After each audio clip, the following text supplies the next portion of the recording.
Página 13 de 418. Las grietas del neoliberalismo, María Cristina Bayón, 2019. Dimensiones de la desigualdad contemporánea en México. Continuación de la introducción. 0.2 Explorando las dimensiones de la desigualdad. Procesos, perspectivas y debates. En las últimas décadas, las ciencias sociales han experimentado un conjunto de transformaciones que han tenido repercusiones profundas en el análisis de la desigualdad.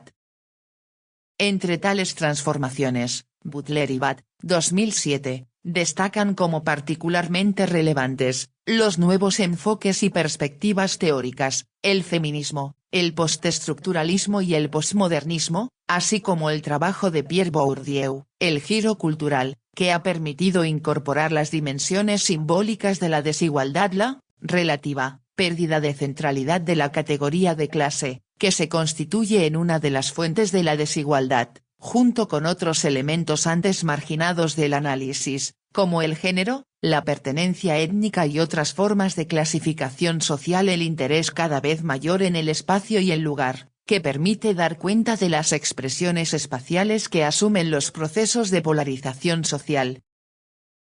Una de las perspectivas teóricas que ha contribuido a enriquecer los estudios sobre la desigualdad es la de Pierre Bourdieu, quien desarrolla un concepto de clase social que contiene, además de un componente material, un fuerte componente simbólico y cultural.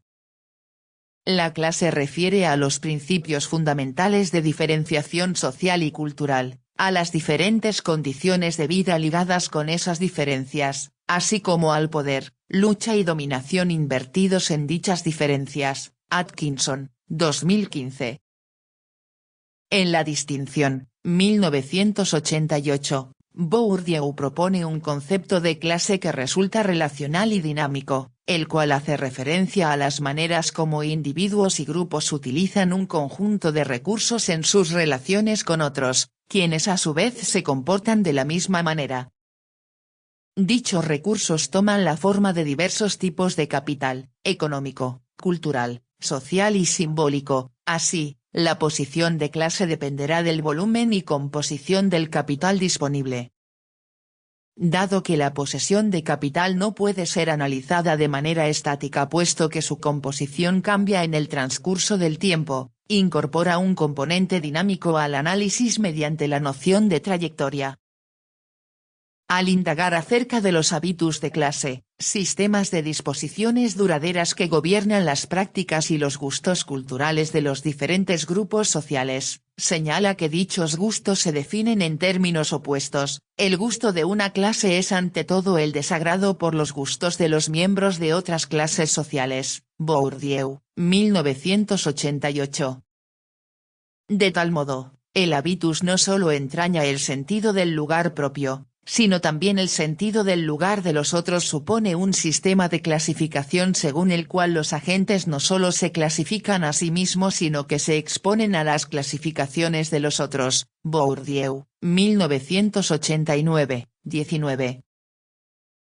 Una cuestión central sobre cómo se valoran las distintas clases se refiere a quienes tienen acceso al capital simbólico necesario para legitimarse a sí mismos en modos particulares, como merecedores de reconocimiento. El poder simbólico es el poder de hacer cosas con palabras, de clasificar, nombrar, designar, hacer grupos, manipular. La estructura objetiva de la sociedad tiene así un carácter fuertemente performativo, pues permite que la visión particular de un grupo se convierta en universal, hegemónica. Lo anterior supone que las clasificaciones no solo son descriptivas del mundo, sino que tienen consecuencias operativas en la definición de las posibilidades de acción y de limitación del propio sentido de agencia de los sujetos.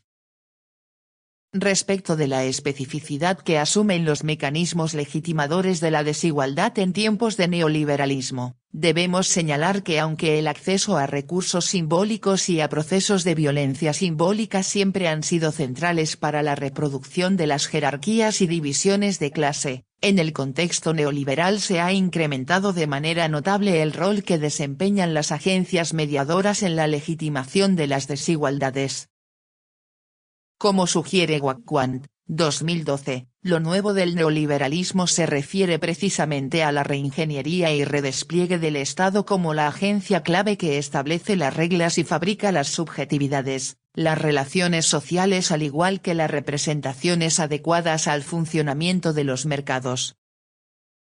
Con el propósito de hacer efectivas las relaciones sociales que el neoliberalismo demanda, es decir, funcionales a una forma de capitalismo financiero que beneficia a los ricos a expensas del resto, se hizo indispensable realizar una transformación de las representaciones colectivas de las causas estructurales de la desigualdad. Hubo que reescribirlas de manera que aparecieran como consecuencias de decisiones individuales, donde la riqueza se gana y la pobreza se merece. Tiller, 2013. TV escribe. El neoliberalismo no está diseñado para favorecer a las clases bajas. Con la desregulación del mercado, el que tiene recursos financieros tiene oportunidad de aprovechar sus ventajas. Pero también hay argumentos: cuando el Estado asume el control, la corrupción se dispara y el aparato deja de ser productivo. Sea que donde hay intervención política, hay corrupción porque todo lo ven como negocio para ellos, no para el pueblo. Alfonso Hernández Guerrero escribe. El neoliberalismo es una política económica que tiene sus antecedentes en el liberalismo que surgió de la Revolución Francesa, el cual predicaba la separación del Estado respecto a la vida económica. Este planteamiento tenía una gran carga ideológica del capitalismo, pues era plantear que el Estado no tendría injerencia en las relaciones económicas, dejando libertad de acción. No tuvo gran desarrollo y sus ideas renacieron a mediados del siglo XX. En este momento hubo un reacomodo del mundo que lo dividió entre países capitalistas y socialistas, y al interior de los países capitalistas una subdivisión entre países ricos y pobres. Los países ricos se organizaron en diferentes instituciones internacionales, que, poco a poco, se fueron haciendo más poderosas, por ejemplo, el Banco Mundial, el Fondo Monetario Internacional y la OCDE.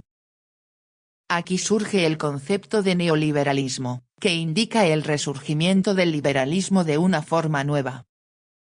El Estado nacional fue perdiendo poder político frente a estas instituciones. Las organizaciones consolidaban su fuerza haciendo préstamos a los países pobres y cobrando intereses leoninos que les dieron grandes ganancias. Un factor importante que colabora a que surja el neoliberalismo son las grandes empresas transnacionales, las cuales fueron ganando terreno y amasando tal fortuna que rebasaron los poderes de los estados nacionales. Sus colaboraciones económicas a las instituciones internacionales les permitieron usar a estas como instrumentos para obligar a los estados nacionales a implementar políticas que beneficiaran a las empresas transnacionales. A través del comercio se instauró la globalización, o sea, países agrupados en grandes bloques para realizar mercados de mercancías sin pagar abultados impuestos y vender mercancías baratas, provenientes de países lejanos, incrementándose el poder de estas empresas. Extendieron su influencia alineando a sus intereses en la ciencia, la educación, las leyes y la política, la ideología, la tecnología, además de la economía. Es evidente que los grandes ganadores de la política neoliberal son los dueños de las grandes empresas transnacionales. Los grandes perdedores son los pobres, los trabajadores, los estados nacionales, los países pobres. Por eso hay más pobres que ricos, los pobres son cada vez más pobres, hay tanta violencia, crece la delincuencia, surgen fenómenos globales como el narcotráfico a nivel global, la delincuencia organizada a nivel global, el tráfico de personas, el tráfico de órganos, que a su vez se relacionan con las desapariciones, el secuestro, etc. Falta mucho espacio para describir todos los elementos que constituyen la respuesta a tu pregunta. Espero que esta síntesis te dé una visión general.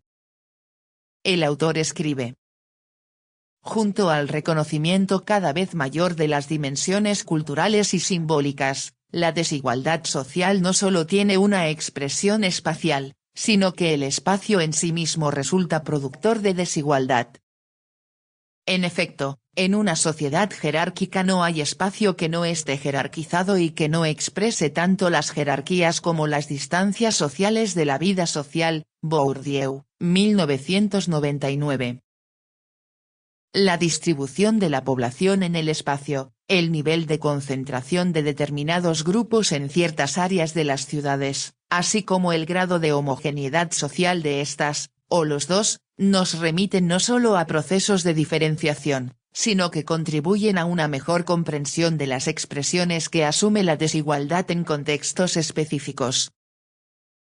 Massey, 1996, destaca que asistimos a una época de extremos que supone un profundo cambio en la estructura geográfica de la desigualdad, caracterizado por la concentración espacial cada vez mayor de la riqueza y la pobreza, lo que hace más profundos los privilegios y las desventajas, agudiza la fragmentación social y dificulta la convivencia social. Aunque los contrastes espaciales tienen una incuestionable base material, también son resultado de una construcción sociocultural del espacio. La segregación urbana se relaciona no solo con los modos como los grupos se distribuyen en la ciudad, sino con las maneras como la desigualdad es experimentada, legitimada y resistida. La desigualdad y la jerarquía espacial no pueden ser comprendidas en toda su complejidad si no se consideran las dimensiones sociales, culturales y subjetivas que participan en los procesos de construcción del lugar. Bayón y Sarabí, 2017. Los atributos que distintos grupos vinculan con diferentes lugares, nos dice Harvey, 1996, consolida y legitima tanto una jerarquía social como una evaluación moral, puesto que la denigración de los lugares de los otros permite reafirmar el poder propio. Es decir, la desigualdad es un problema dinámico, relacional y en el que múltiples dimensiones se cruzan. La propuesta teórica de Tilly, 2000, constituye una contribución fundamental en este sentido, pues permite comprender los mecanismos que contribuyen a la cristalización de la desigualdad o en otros términos a su persistencia. Este autor sostiene que las desigualdades en las ventajas de que gozan los seres humanos no son resultado de diferencias individuales en atributos, inclinaciones o desempeños, sino de diferencias categoriales, negro, blanco, varón, mujer, ciudadano extranjero o musulmán, judío, por mencionar solo algunos. 21. Pese a la utilización frecuente de marcadores biológicos, dichas categorías siempre dependen de la organización, la creencia y la imposición sociales. A partir de ellas, se establecen sistemas de cierre, exclusión y control sociales. La explotación, el acaparamiento de oportunidades, la emulación y la adaptación, los cuales constituyen los mecanismos causales que subyacen a la desigualdad categorial, actúan en los dominios de la experiencia y la interacción social, estableciendo límites entre los grupos, creando estigmas y atribuyendo cualidades a los actores que se encuentran a uno y otro lado. Dichos procesos se traducen en estructuras duraderas de distribución asimétrica de los recursos. El autor destaca que para reducir la desigualdad no basta con modificar o eliminar las creencias y actitudes discriminatorias, sino que se requiere transformar las estructuras institucionales que organizan los flujos de recursos, cargas y recompensas.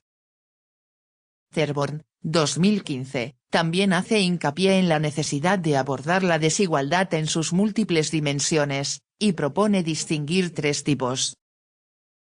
1. La desigualdad vital, que hace referencia a la desigualdad socialmente construida entre las oportunidades de vida, mortalidad, esperanza de vida, esperanza de salud, peso al nacer, crecimiento, hambre, malnutrición y otros. 2. La desigualdad de recursos, que remite a la asimetría en la distribución de recursos para actuar, ingresos, riqueza, conocimientos, redes sociales y demás. Finalmente. 3. la desigualdad existencial, que se refiere a la asignación desigual de atributos que constituyen a la persona, la autonomía, la dignidad, los grados de libertad, los derechos al respeto y al desarrollo de uno mismo.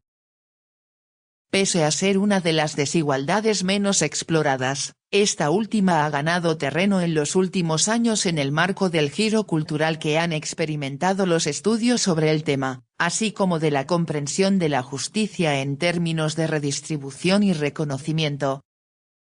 Precisamente al referirse a la dimensión moral de la experiencia de clase, Sayer, 2005, hace hincapié en que el reconocimiento, el respeto y sentirse valorado por otros, son tan esenciales para el bienestar como la satisfacción de las necesidades materiales. De tal modo, lo que se pretende mostrar es que la falta de reconocimiento entraña tanto las privaciones materiales como las simbólicas.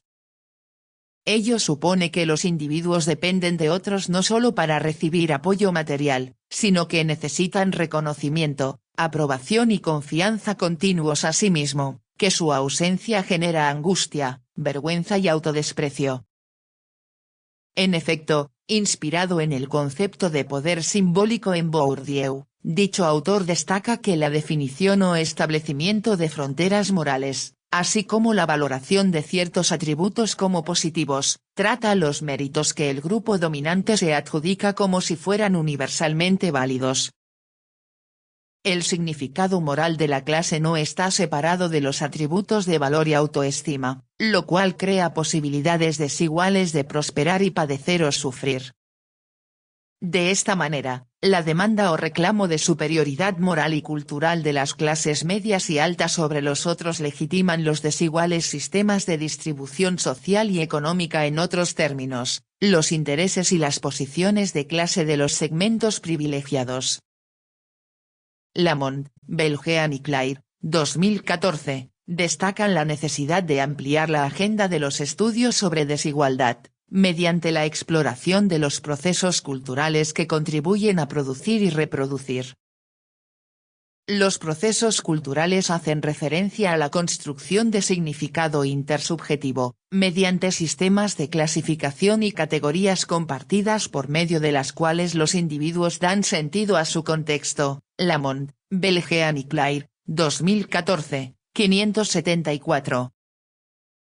La desigualdad de manera rutinarias y que no necesariamente suponen una acción intencional de los actores dominantes. Así, a las dimensiones materiales, simbólicas y espaciales de la desigualdad, los autores proponen incorporar la dimensión de los procesos culturales, con el objetivo de comprender cómo la desigualdad se desarrolla y perpetúa mediante esquemas cognitivos. Tales esquemas no solo contribuyen a establecer límites o fronteras entre grupos, sino que moldean el modo como percibimos y evaluamos los diferentes grupos. Retomando las contribuciones hechas por Fraser, 1995-2000, Onnet, 2012, y Taylor, 1992, los autores plantean que los procesos culturales moldean tanto la distribución de recursos materiales e inmateriales como el reconocimiento o no reconocimiento, ya que la desigualdad social opera a nivel tanto de la legitimidad y la dignidad, como de la distribución de recursos materiales y sociales. Respecto de las formas que asume la desigualdad en tiempos de neoliberalismo y las marcas que deja tanto en individuos como en el nivel societal, Lamont, 2018, destaca que junto a la profundización de la desigualdad de ingresos y riqueza, las brechas de reconocimiento se han ahondado.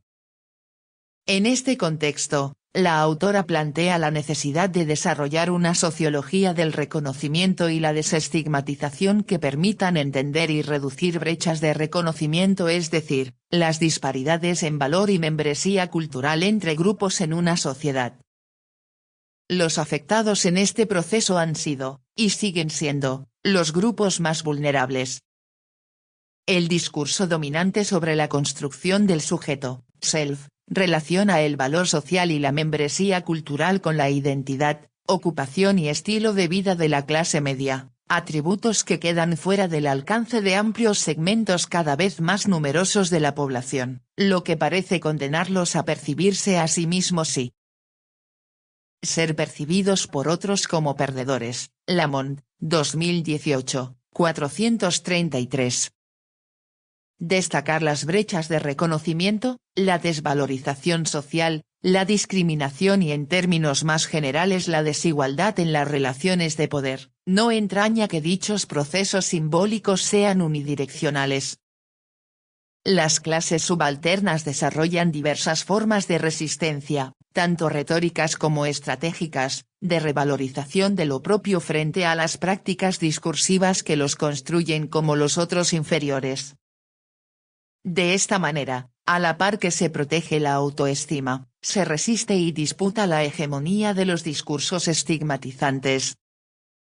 Sin embargo, como dan cuenta diversas investigaciones, la habilidad de los sujetos estigmatizados para contrarrestar la descalificación de su propio capital cultural, no significa que el capital que ya está devaluado pueda ser aprovechado o capitalizado. Se trata más bien de rechazos coyunturales en el espacio local, la escuela, el barrio, el trabajo, así como en la interacción cotidiana. Lamont y Mirachi, 2012 Reay, 2017 Skex, 1997 Bayón, 2015.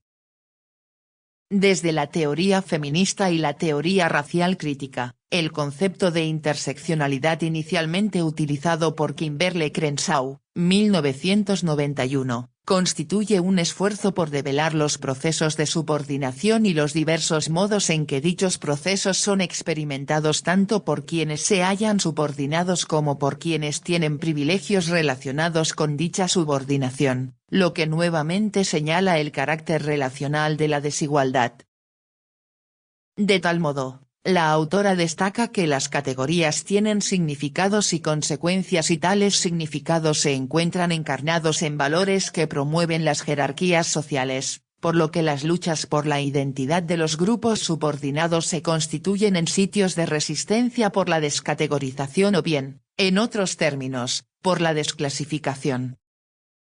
El concepto de interseccionalidad surge, pues, de la necesidad de dar cuenta de múltiples fuentes de opresión para entender la desigualdad, teniendo en cuenta cómo operan y se relacionan múltiples fuentes de desigualdad encarnadas en las identidades dominantes de sexualidad, clase, raza, etnicidad, y capacidad física. Así, las conceptualizaciones clásicas de opresión en la sociedad, como el racismo, el colorismo, el sexismo, el capacitismo, la homofobia, la transfobia, la xenofobia y todos los prejuicios basados en la intolerancia, no actúan de manera independiente, sino que constituyen formas de exclusión interrelacionadas, lo cual crea un sistema de opresión que refleja la intersección de múltiples modos de discriminación. Hurtado, 2017. El análisis previo no aspira a ser exhaustivo, sino a poner de manifiesto algunos de los principales esfuerzos teóricos recientes que pretenden llamar la atención sobre cómo la desigualdad se refiere no solo a la inequitativa distribución de los recursos materiales, sino también de los simbólicos. En este sentido, las políticas orientadas a la reducción de la desigualdad deberían considerar tanto la redistribución o reelaboración de las ideas sobre las identidades de los grupos subalternos, recursos simbólicos, como de los recursos materiales entre clases sociales desiguales. Aylett, 2003, lo que en términos de Fraser, 1995, supone tanto reconocimiento como redistribución. Página 21.